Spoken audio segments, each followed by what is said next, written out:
Hi. In this episode, we are closing out Abundant April with a bang as I share with you some of my favorite stories and examples of how I've achieved more abundance in key areas of my life. And as I was getting my notes together for this episode, I found a very distinct and consistent pattern, aka a strategy that we can all follow that I think you're gonna love. Let's go.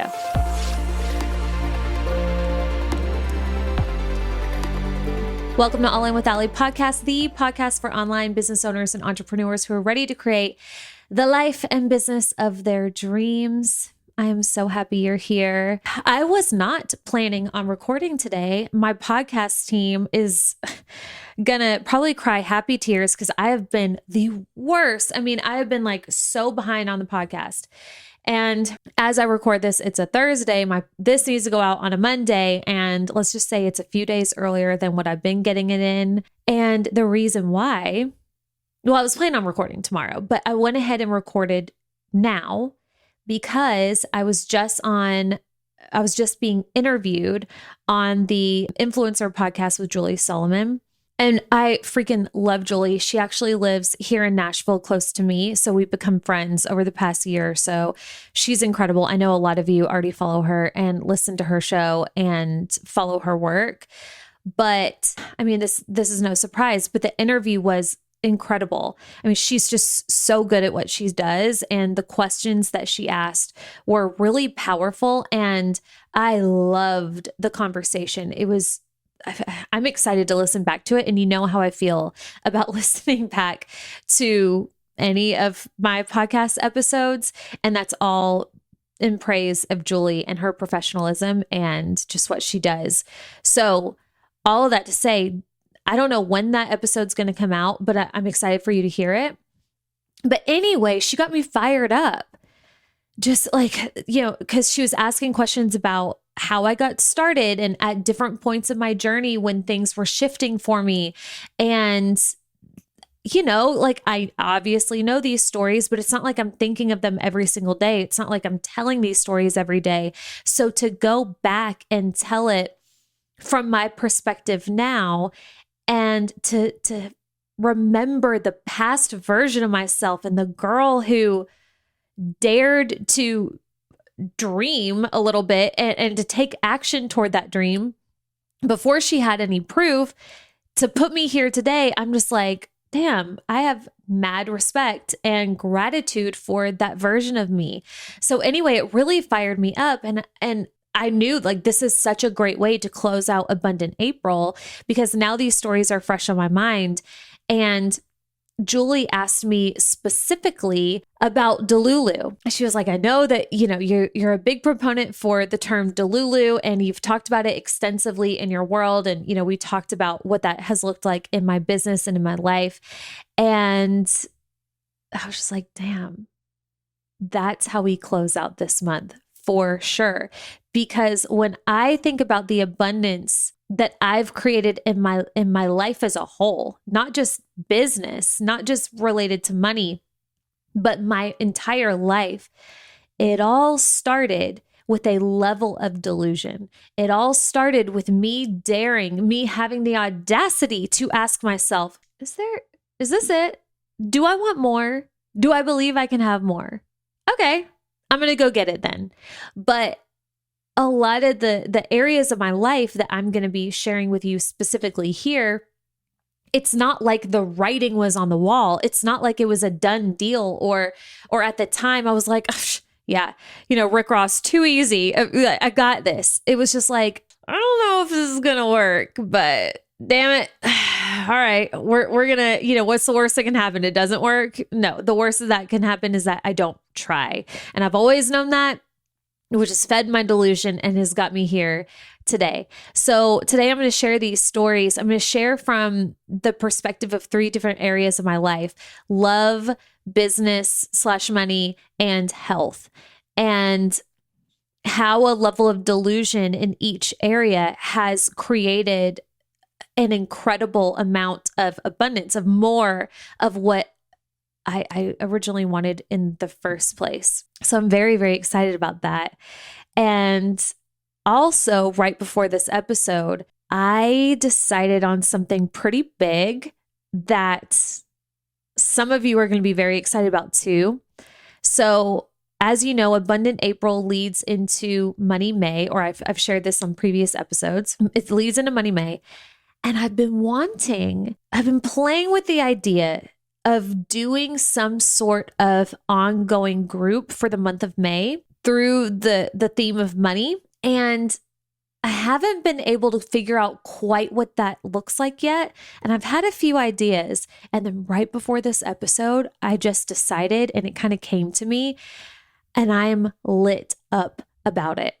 So I don't know if you remember me doing Rebel. So at the beginning of this year, I did a 31-day program. It's not a program. It was an experience called Rebel, which was to basically like 31 days to set yourself apart for the rest of the year, for the rest of your life. And it was daily prompts, activations, and, basically like journal prompts, every single day of the month to shift your whole perspective, shift your whole identity, again, to set you apart, to access your inner rebel, your inner badass that believes in your power and believes that you have what it takes to do whatever the hell it is that you want in your unique way. And what I didn't know before I launched Rebel was I didn't realize how big of a deal it would be and how incredible it would be. That was my goal. But like I went into it with a level of delulu, like, man, well, I hope this works. It sounds cool to me, but we'll see. Because I had never done anything like that. And I mean, I know it's only April, but it's every single week I receive some sort of comment, some sort of message, some sort of somebody reaching out to me, talking about Rebel, asking me if I will do something else similar to Rebel, telling me that they're going back through Rebel. Like multiple people have told me that every month they go through the Rebel prompts, because you can go through it at any time, and I'll link it for you. You can go through it too. You can do it any time of the year.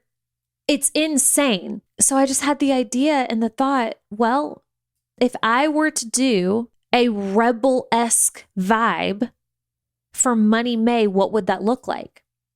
Because I didn't want it to be like just a training, and I wanted it to be hella accessible and fun and different. So I've decided, the Money May members only experience. And what it's going to be 20 days of coaching, prompts, and activations to create and attract more, you guessed it, money, honey. Okay. So if you were in Rebel, this is going to be a very similar vibe, except there is going to be a difference.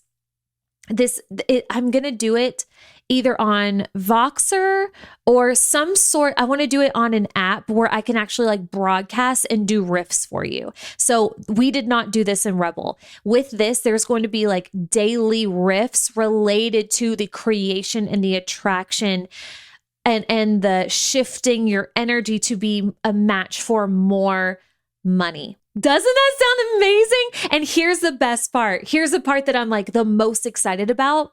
This is going to be part of my LFG membership. So if you are already in LFG, you get this. As long as you're still a member, this is yours. And if you're not a member, you can just get in and you can cancel anytime. So don't worry about that. But it's $99. You get into LFG, you get instant access to all the other programs that are already in LFG, which there's a list of, 6 or 7 of them now. So you get to do these programs while you wait for the Money May to start, because it's going to start on May 6th. And then we're going to do it for the rest of the month. So excited. I'm so excited. Okay. So we're linking that. It's in the show notes. Rebel's in the show notes if you want to do that in the meantime. And again, you get lifetime access. You can do that at any time. That's insane. But if you are just like ready to tap more into the energy, like if you loved Abundant April and you're ready to shift it to more of a focus toward money, get in the Money May members only experience. Get in there. Okay. Okay, so moving on to my stories that I have for you. All right, so like I said, I've got 3 areas: love, business and money, and health. And I'm going to share with you how I've tapped into, and I've thought of like very specific areas in each. This isn't like a general discussion on like, here's just overall how I attracted more love. No, like I'm going to give you like an actual experience and what the, now in hindsight, I can look back and see the process of how I was able to do this. And like I said, with each of these, I noticed, oh my God, there's a pattern. Duh. I'm going to get a sip of water.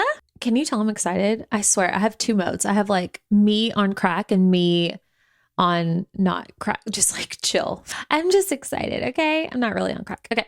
Let's talk about love. Let's talk about that area first. Okay. So I want to share with you how I attracted my husband and our marriage into our life, because in hindsight, there absolutely was a process here. There were moving parts. And I do believe it was because of certain things that happened prior to him coming into my life that made it so he could not only come into my life, but stay in my life. And that's an important piece of this too. It's one thing to attract something one time. It's another thing to attract it and keep it. So to paint the picture for you, prior to meeting Chris, I met Chris in, let's see. Okay, we got married in 2016. So we met in 2014, at the end of 2014, October 2014. He slid into my DMs, and then we had our first date December. We were engaged a year later and then married the year after that. Prior to Chris Reeves coming into my life, let me tell you a little story about my relationship with love. It was not a good one. It was not. Actually, you know what? I'm going to back up. I've always been a relationship girly, and I've dated, I don't know, like seriously, hold on, I have to count. Not many. There's so many. No, there's not. But it's been a minute since I've thought of this. My gosh. Okay. That guy, and then that guy. And then I've had 4 serious relationships in my lifetime. And I would say half of them were actually pretty good. And the other half were a nightmare, like a colossal train wreck. But I was that girl who like stayed in relationships way too long. I fall hard. I love hard. I'm loyal to a fault when it comes to shitty relationships. I'm that girl that's like, it's only a matter of time. Like, he'll start acting right soon. I can change him. We're meant to be. That's why it's so hard, because we're star-crossed lovers. And it's like, bitch, no, he is not the one. Okay. But that was kind of my experience. And prior to meeting Chris, I was in the 3rd long relationship, and you can't even call it a relationship. It was like, it was just one-sided. Okay. For most of it. Long story short, I really was in love with this human, and this human just didn't treat me well at all. And it was just like this, years and years of games and heartache and just straight up trauma and drama. And I don't know, it was a few years of that. And it was really, really hard. And what had started to happen, and you can do this at any area of your life, but like, you go in these spirals, right? And like when things are going really well, you start to believe that you're worthy of really good things and things going well, and that becomes your identity. But then also when things start going really, really bad, especially over an extended period of time, you start to believe that truth for you too. And I had absolutely started to believe the lie that I was damaged, that because I had witnessed a really, really messed up and unhealthy dynamic between my stepdad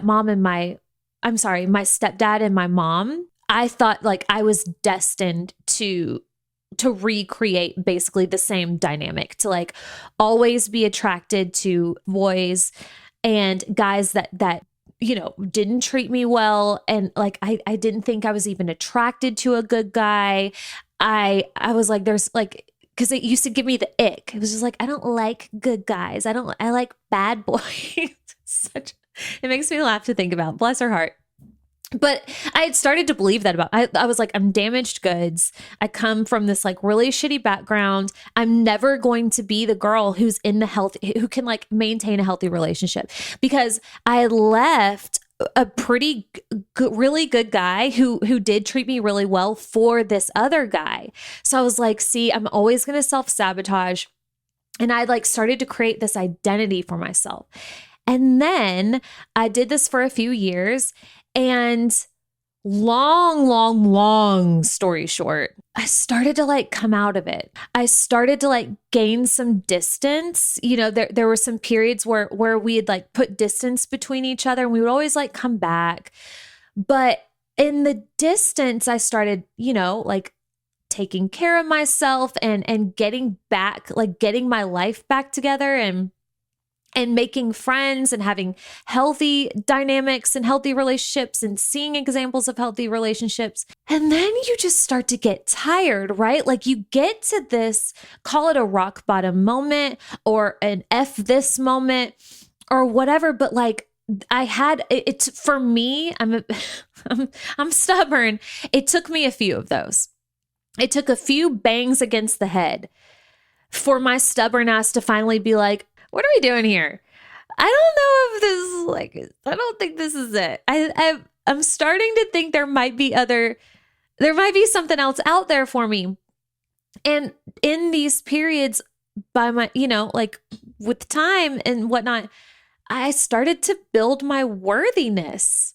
You know, I started to question the storyline that I've been playing in my head, that I was damaged goods and that I would never find a good dude. And I was just like bound and determined to fuck up my life by being in a really bad relationship. And I was like, is that ultimately true? And furthermore, even if it has been, do I want to believe that? Like, is this really the narrative that I choose to build my entire life on? Like, I'm in my 20s. Is this what we're doing? So it's not like I actually had these narratives in my mind, but like in hindsight, that's kind of what started to happen. And as my worthiness built, my belief in what was possible also started to build. So like, I started to like, when we were broken up, I would kind of like date other guys. And while they weren't the one for me, I saw like, wait, there's really good guys out there and they like me, and you know, and like they might not be the one, but like I see my friends, you know, and I at this time too, I had girlfriends that were starting to get married to their people. Like one, you know, actually Maria Murphy, who I know some of you follow. If you don't follow her, go follow Maria Murphy. She's an interior designer and a lifestyle influencer. And I mean, she's just there's nothing this woman can't do. I've talked about her on the show before. Actually, I'm going to get her on the podcast because she would be amazing. But she's one of my best friends, and we used to live in Knoxville together. And at this time, she was getting engaged and married to the love of her life, Josh. And I saw their relationship, and I was like, dude, I want that. And not only do I want that, I'm starting to believe that I could have that. And why would I not be worthy of that? Why am I settling for somebody who just, we're not right for each other?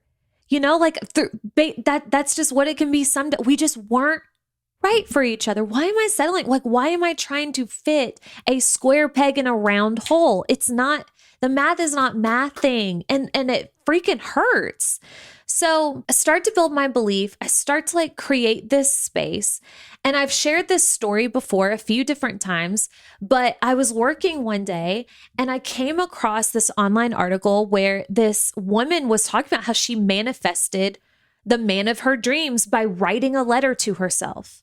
Or I can't remember if, damn it, was it to herself or was it to him? I can't remember. But basically, she scripted this letter where she went into very specific detail about this man that she was calling into her life, this partner she was calling into her life, down to how how he made her feel and the actions that he was taking and what he looked like. And, she was just like so specific.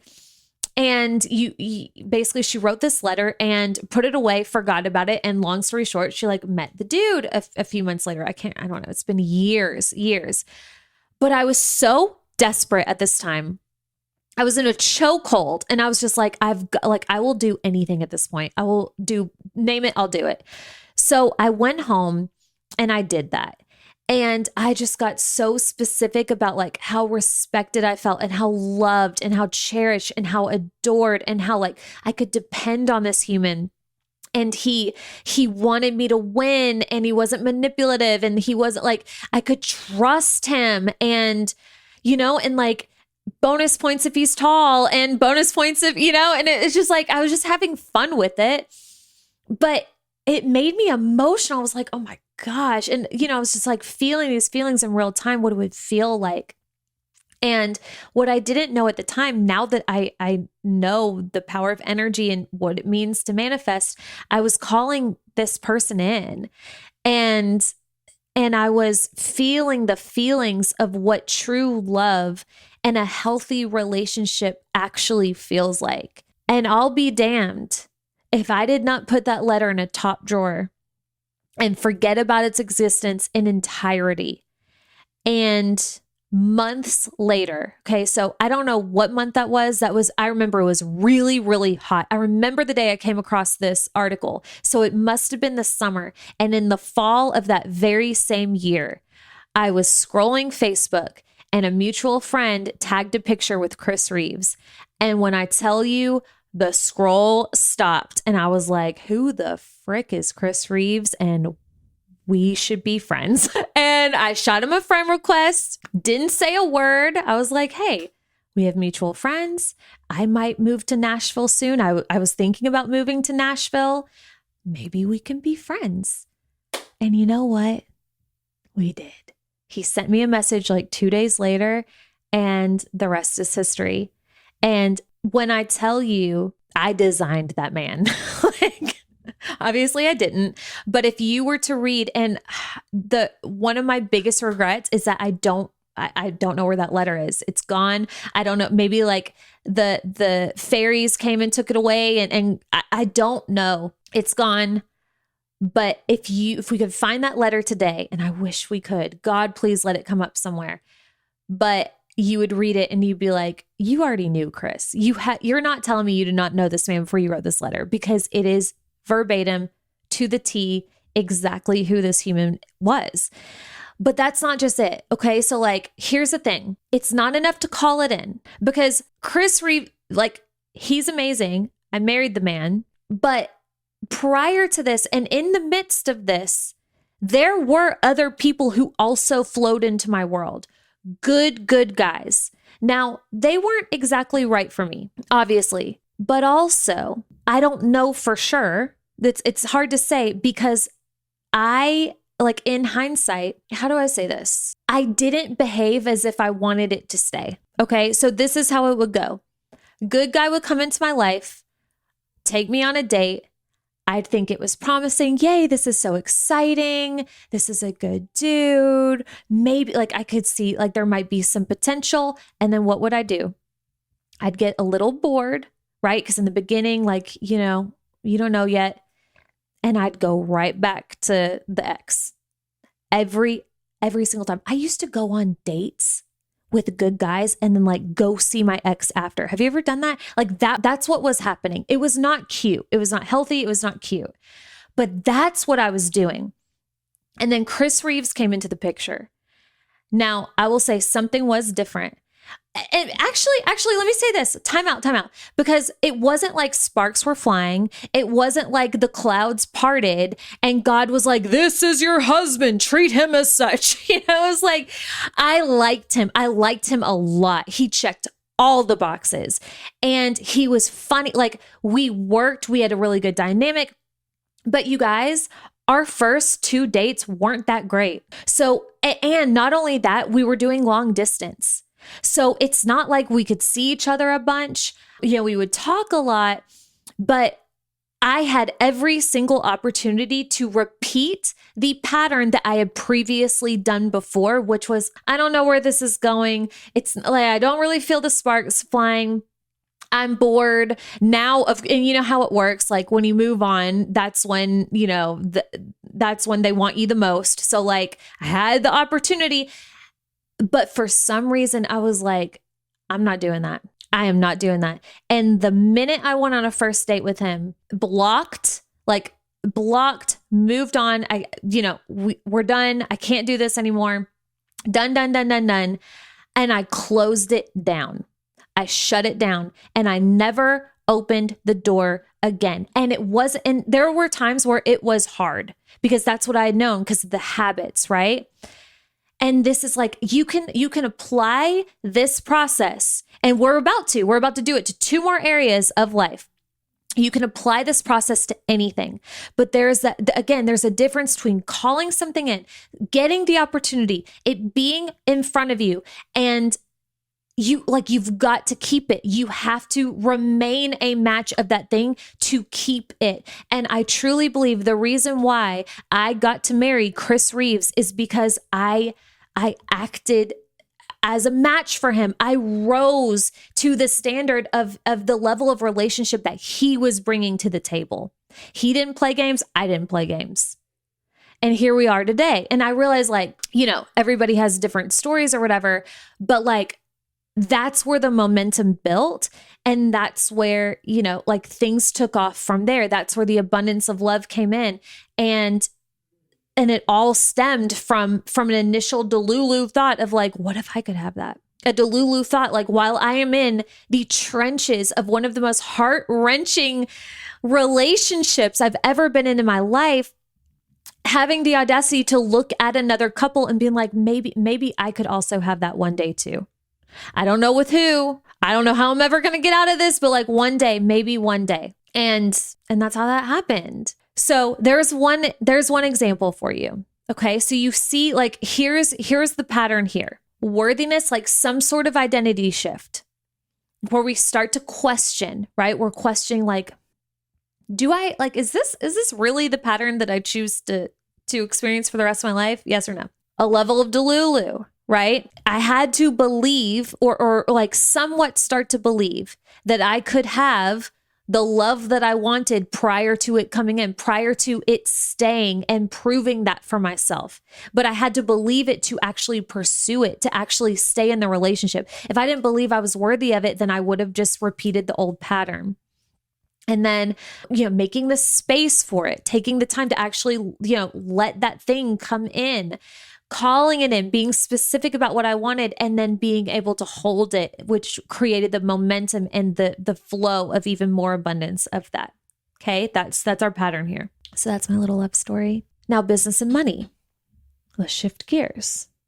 Okay. When I think about one of the biggest influxes of abundance in my business thus far, I think of 2022. That so far has been the peak of my business. And what led to that peak was absolutely a very clear pattern and set of actions that's very similar, if not identical, to the pattern that I just shared with you about the love situation. Okay. So to get there, to get to the peak, to get to the abundance, we got to go back to 2021.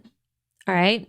So to paint the picture for you, 2021, I don't know when this was. Maybe it was the spring of 2021. Maybe it was I don't know.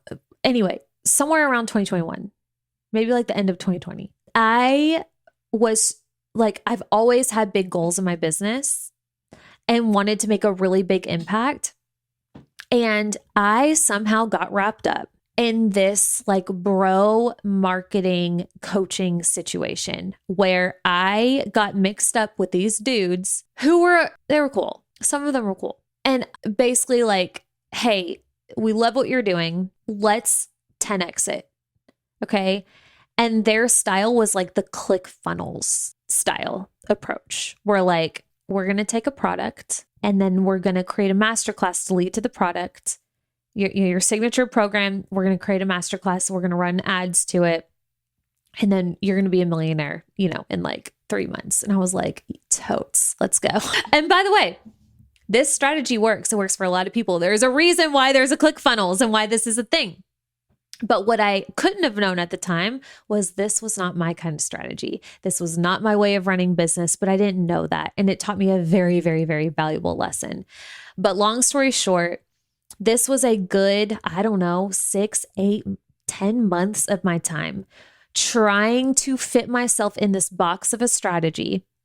Do you see a pattern here, right? Like with the old relationship, trying to fit the square peg in a round hole. Like, come on, it could just work. Like if we try hard and believe in ourselves, one day it's just going to click and he's going to treat me right. One day this business is going to click and everything's going to be great.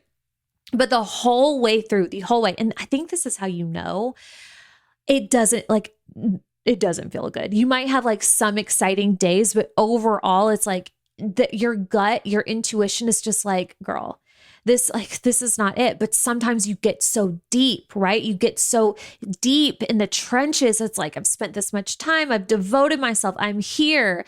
I should see it out. Not necessarily. So that's where I was. And anyway, end up breaking up with the bros. This isn't working anymore.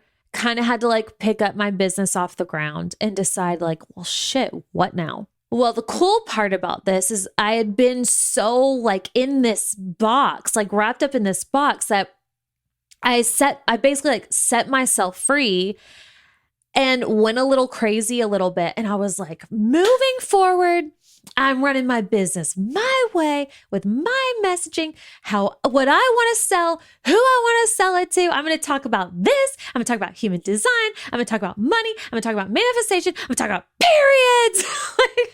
It's just like, I'm going off the freaking rails, whatever. Like that didn't work.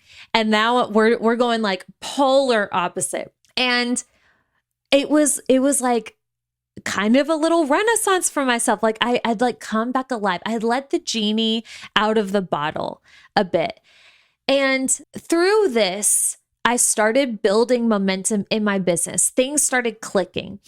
And what I found, and you guys, like, this is why this is such an important piece of my message and why you will hear me say time and time again, the right path for you, whether it comes to the type of offers that you're putting out, the type of content that you create, the type of strategy that you follow, there are a million different options. The right one for you is the one that feels the most fun, the one that makes you feel the most expansive, because this is where I prove this to myself, because I started having fun again. I started loosening up.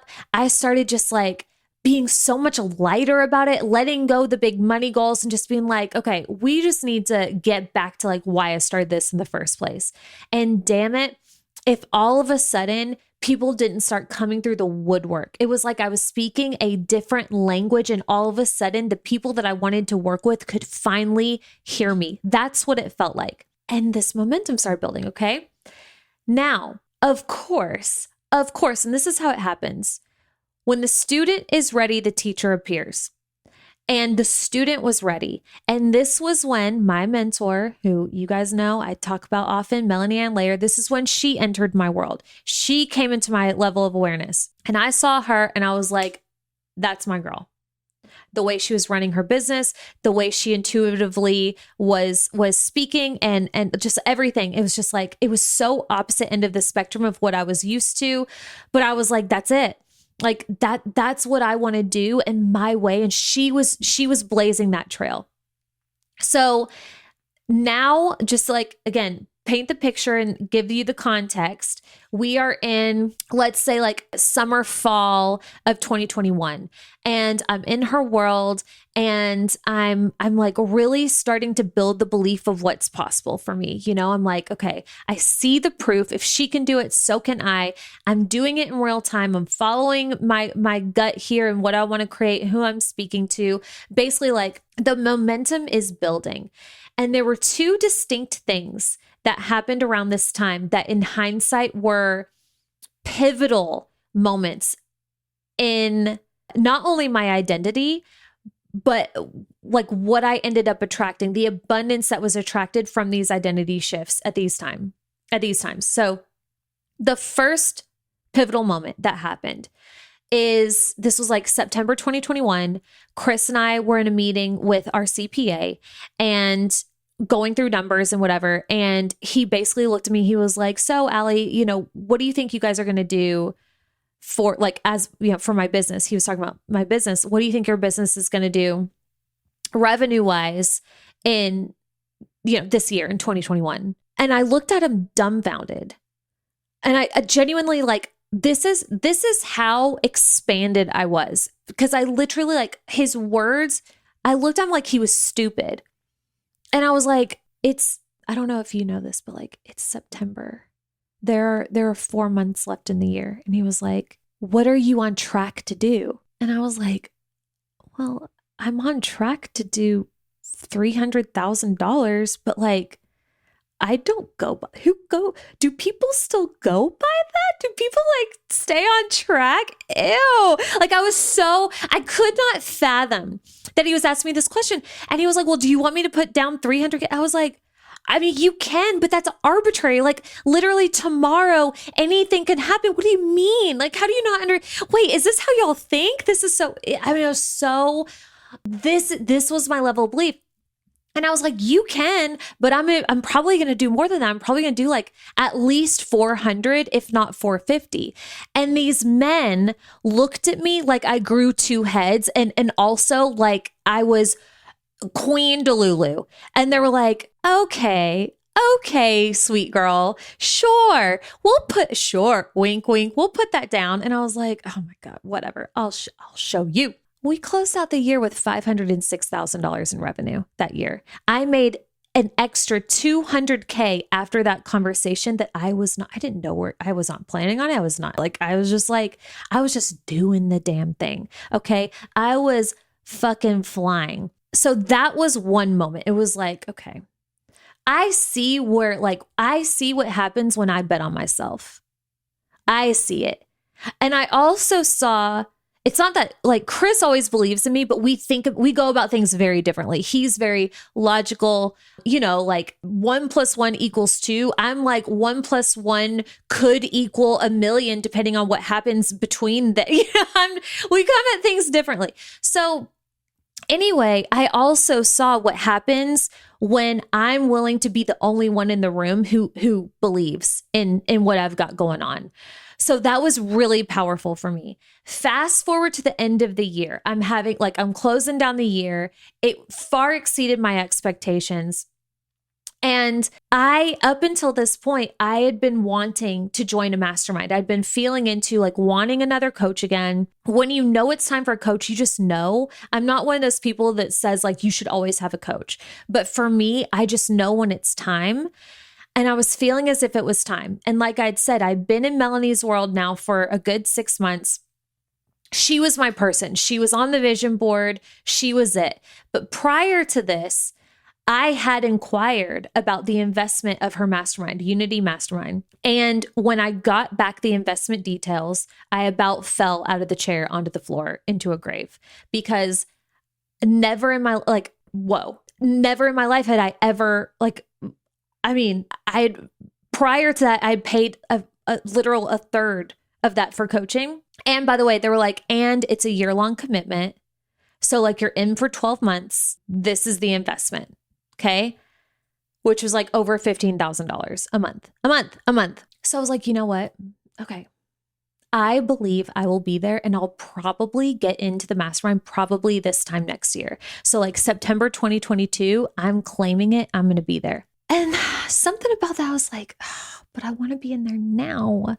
I want to do this now. And I don't know what got into me, but I'm glad it did, because it was New Year's Eve, 2021. I'm celebrating this, my best year in business so far. And the momentum was there, like the writing was on the wall. And I happened to have $20,000 that I needed to spend that day in my business. Otherwise, I would have had to pay it to taxes, right? If you know how to work the tax, like if you invest in your business, that's what the write-off people handle, okay? And that's legit. That's not just like a funny saying. So I was like, well, I'm not sending this to Uncle Sam. I need to invest it somewhere. But I was like, I don't want to invest. And I was like, do I invest it in another coach? Maybe somebody who's not as expensive. But like, when you know, when you want the thing, you want the thing. Like, it's either the dream or it's not the dream. And I just said, damn it. I don't know how this is going to work, but I'm going to make it work. Like, I could wait until September 2022. I could wait for another 9 months to feel worthy and to feel at the level for this container, for this coach, for what I ultimately want. Or I could decide to do it now. I could step into that identity and that version of myself now. So I sent a message to Melanie. New Year's Eve, I didn't even think she'd respond. And I was like, Melanie, I have $20,000. Can I give it to you? Can I get in the mastermind? And she responded and she was like, are you kidding me? And that's where our relationship started. And she was like, let's go. And, I had to get on a wait list, but 3 months later I was in, and I ended up staying for 2 years. And that was the other, it was like that identity shift, right? So the same thing in the relationship, like it was that moment of, could I be that person?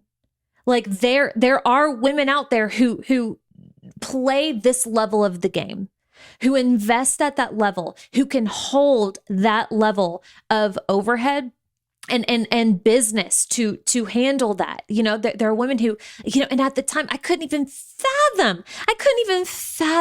And in a fucking snap, I decided now I can fathom, because it's me. It happened that fast. And when I tell you, the next year, 2022, like I said, best year in business yet. Now, there were other moves that were made there that we'll get into. Obviously, it's not like I decided to get in a mastermind and it was just a done deal. Like, you better work, bitch. Like that was the vibe. But I did. But the whole point was like, I went into that year a whole other person. I shifted total and complete and utter identities in one moment. In one moment, I went from I might, maybe one day, to I am. Just like that. And that momentum, that decision, the energy that brought into the new year with like, okay, now what does this look like? Who am I doing this for? What am I doing this for? Who am I? It all shifted. And the momentum just continued to build and build and build, and led to, ultimately like an incredible year, an abundance of clients, of revenue, of profit, of travel, of experiences. This is the year that I got to take my mom to Cartier in Dallas and get her the love bracelet 2 months before she passed away, before I even knew she was going to pass away, right? This was like the year that I was pregnant with Rhett and, went to the BVIs for Kelly Brock's, I forget what it was called now, but in the BVIs at the Ariel Island. I spoke on stages at Colleen Nichols. What was it? Not Uncommon. Shoot, now I'm drawing a blank, but Colleen Nichols, damn it. Hold on. I have to pause this and think of the name of it. Unconventional Convention. That's what it was. I knew. I was like, uncommon? That's not it. It's unconventional. But anyway, it was just, oh my gosh, an abundance of everything that I wanted in business. It was just so incredible. But let's go back to that pattern and how this happened, right? There was an identity shift. There were multiple identity shifts of like, and a level of Delulu, like, wait, you may not get it, but like, I get it. You may not be drinking my Kool-Aid yet, but I'm drinking my Kool-Aid. Like, I see the writing on the wall. I like what's happening. And like, I didn't like what happened the year before. I have the audacity to believe that there's more out there, that I can grow a business in the way that I actually want to, in a way that feels really good, in a way that can make me wildly successful, and in a way that can support tons of women. I believe that. Shifted my identity. And then it just came down to inspired action, consistency, passion, which built the momentum. I was fired up. I believed in what I was doing. I never took my foot off the gas. And this wasn't to say that like I burnt myself out. As a matter of fact, I was pregnant. So that wasn't an option. I had to do it in a way that felt really good for me the whole time. But that's that pattern, right? The same pattern with the love situation, called in more abundance for myself. A level of belief, shifting of the identity, inspired action, consistency builds that momentum, calls in the abundance, increases the abundance. And then the third area, Health. And I wanted to give like the different areas because I feel like we beat the business to death, but I mean, obviously that's why we're here. But I think it's fun to talk about the other areas too and see how they overlap, because how you manifest anything in your life is the exact same regardless of the subject matter. Okay. You need to believe that it's possible and you need to align yourself with that frequency. And that's essentially what we're doing here. With health, an example that I've talked about recently that I haven't talked about in a while is my relationship with alcohol, and most recently, shitty food. So I talked about our relationship with alcohol. It's never been a bad one, but it's been like an interesting one in that there was a lot of drinking just because, right? Because it's like a Wednesday, or because it's a weekend, or because I don't know, we're bored. So like, let's open a bottle of wine. And now that I'm in my 30s, I start to like really feel the effects of alcohol. And so does Chris. And we just started questioning, is the way that we've been living and our relationship with alcohol what we want to continue to perpetuate, right? That level of awareness of like, is how we're feeling and what we're doing. Is this it? Like, do we believe that this is going to be, our story for the rest of life? Or like, could we fathom, do we have the audacity to consider that there might be another option, that we could have a different relationship with alcohol? So we started playing with that. We started doing some research and learning more about it. And it started to shift not only our perspective with alcohol, but our identity with it. Because our old identity was, we just drink and we like to drink and we see nothing wrong with it. And like, we're not alcoholics, so who cares?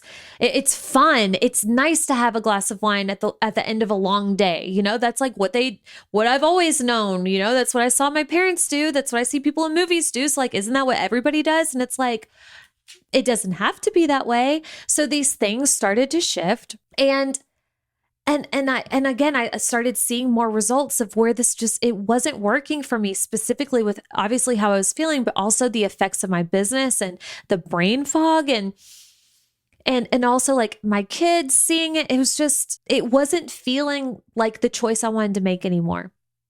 So since then, we haven't completely cut it out by any stretch of the imagination. So I'm not saying that, but we have majorly cut back to a level that I'm actually really proud of. And will we one day completely cut it out? I don't know. Maybe. For now, that's not where we're at. But just the changes that we've made. And I'm going to throw in food too, because I had like a really interesting way that I was thinking about food. It was like, okay, during the week, I'm going to eat clean and then like have my cheat days. And on the weekend, who cares? And the way I would snack and the things I would eat, it was just like, let's just say this. The way that I wanted to feel in my body, the way that I want my brain to operate, and the quickness and like the creativity that I want to access, and, like the vision that I had for how I wanted to feel in my body was in misalignment with how I was acting and what I was putting in my body. So I was saying I want this thing, but my actions were saying otherwise. So they were not a match. It was a different frequency. So I was not getting the result that I wanted, right? This is just like, dating a nice guy and then going back to the ex. This is just like saying that you want a successful business and taking, making a bold move in your business, but then going and self-sabotaging by not being consistent or not following through on your actions, or not following a strategy and seeing a strategy through, right? Or getting caught up in comparison or whatever. Like, it can be anything. It's not enough to call it in. We want to be able to keep it. And what I noticed was I wasn't even putting out the actions to call it in, let alone keep it. So lately, and it's not been a cold turkey thing, it's been kind of like an ongoing process, but we've really cleaned it up. What we put in our bodies, what we keep in the house, our relationship to alcohol.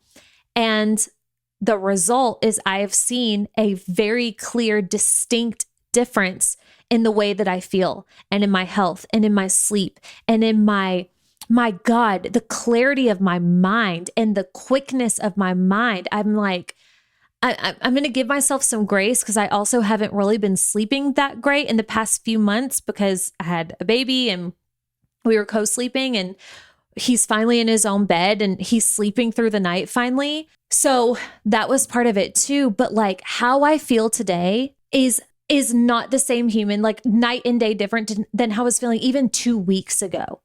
I am not the same person, and it can happen that fast. So again, an identity shift. At first, what is the problem? Do I have the level of delusion? Do I have the level of belief in myself that something else might be available for me? And then actually taking the action toward it, and then actually maintaining that action.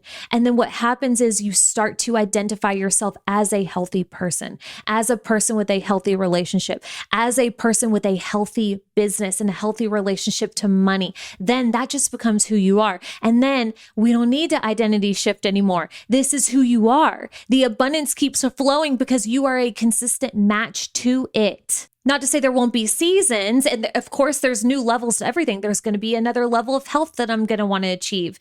There's going to be a new level of our relationship that we're going to want to get to. There's always going to be different levels in business, but it's that shift of identity that you continue to evolve into, that you're meant to. The whole goal of this game of life is growth and evolution forever. Amen. In all areas of life. Okay. So let me just check one thing. Okay, we're good. You see that pattern? Do you love it? Like I love a pattern because it's like, okay, now like I can see how I can do this consciously in other areas. Now I can work backwards and reverse engineer this situation. It's good stuff. So I hope you liked how we're closing out April and these conversations.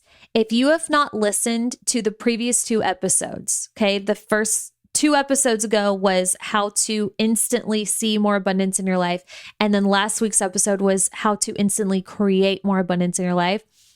It is the perfect pairing. It is the perfect trio for an abundant April conversation. So if you've not listened to those, please go listen to those, especially if you want or you are considering joining us for the Money May members only experience. It's $99.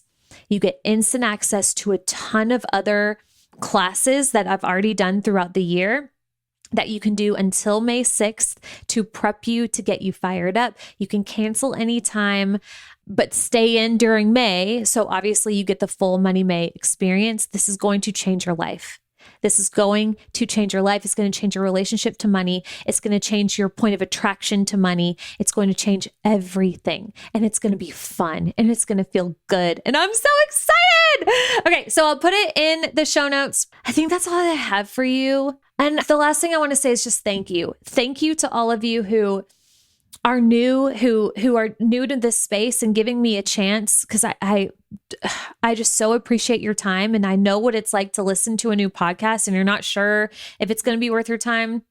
So if you're new here, I hope you'll stick around, but if we're not right for each other, that's okay too. But I just appreciate you trying anyway.